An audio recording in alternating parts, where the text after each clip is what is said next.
I am Vanamala, working as selection grade lecturer in EC department of PTLCN Polytechnic College, Chennai. Now I am going to explain about dialysis. What is dialysis? It is a process that is carried out when both the kidneys fail. So it is also known as artificial kidney machine. There are two types of dialysis. One is extracorporeal dialysis or hemodialysis.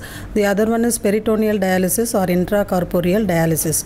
The basic difference between these two dialysis is in extracorporeal dialysis, blood will be taken out from the body, purified, and then it will be let into the body. Whereas in peritoneal dialysis, blood will not be taken out from the body. Instead, the dialysate will be sent into the body and the waste products are being removed. So the function of kidney, there are two functions. The first one is it will remove the waste products from the blood, and the second one is it will maintain normal value of pH of the blood. In hemodialysis, depending upon whether it is short-term or long-term dialysis, the connections will be made. In short-term dialysis, a catheter will be inserted into the femoral vein in the thigh.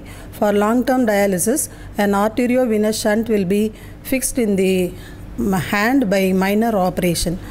In both the dialysis, you will have membranes in some form or the other, and you will have the dialysate or dialysis liquid. The process carried out will be diffusion process. In hemodialysis, from the artery, blood will be taken out and it will be sent into a stack of cellophane sheets which will act as the membrane. Dialysate will be sent in alternate spaces of the blood of the cellophane sheets in opposite directions.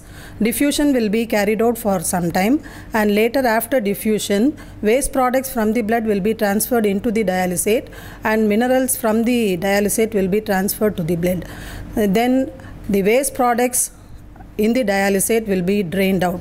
In peritoneal dialysis, instead of taking out the blood from the body, dialysate will be sent into the peritoneal cavity where you will have peritoneal membrane acting as the membrane for diffusion. The dialysate will be sent into the peritoneal membrane and it will be allowed for diffusion. Later on, it will be sucked by means of the sucking pump and drained out.